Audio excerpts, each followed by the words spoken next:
Have you ever wondered how megaconstellations like Starlink actually reflect sunlight down to Earth?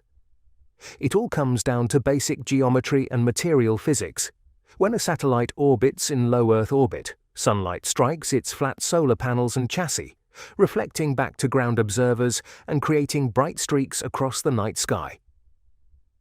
While these satellites deliver global high-speed internet, their thousands of glints pose a serious challenge for astronomers and astrophotographers trying to capture clean images of the cosmos. To understand how to reduce this light pollution, we can build a physical scale model using tiny reflective mirrors and a simple sphere.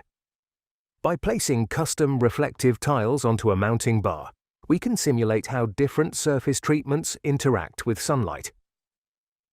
To combat brightness, satellite operators are now applying dark, non-reflective coatings, anti-reflective dielectric films, and custom sunshades, like VisorSat designs, to block direct sunlight before it ever reaches reflective surfaces.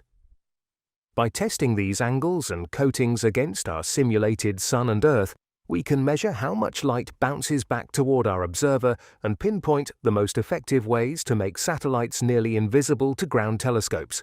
But how crowded is our sky today, and where are we heading? Right now, there are over 15,000 active satellites in low Earth orbit, with SpaceX's Starlink alone accounting for nearly 2/3 of that total. And this is just the beginning. In 5 years, as megaconstellations like Amazon's Kuiper and China's Qianfan and Guowang fully deploy, that number is projected to soar beyond 50,000 to 70,000 satellites. In 10 years, forecasts estimate well over 100,000 artificial satellites encircling our planet. Instead of a pristine, dark canopy, future stargazers may see dozens of artificial moving stars visible to the naked eye at any given moment, fundamentally changing our view of the night sky forever.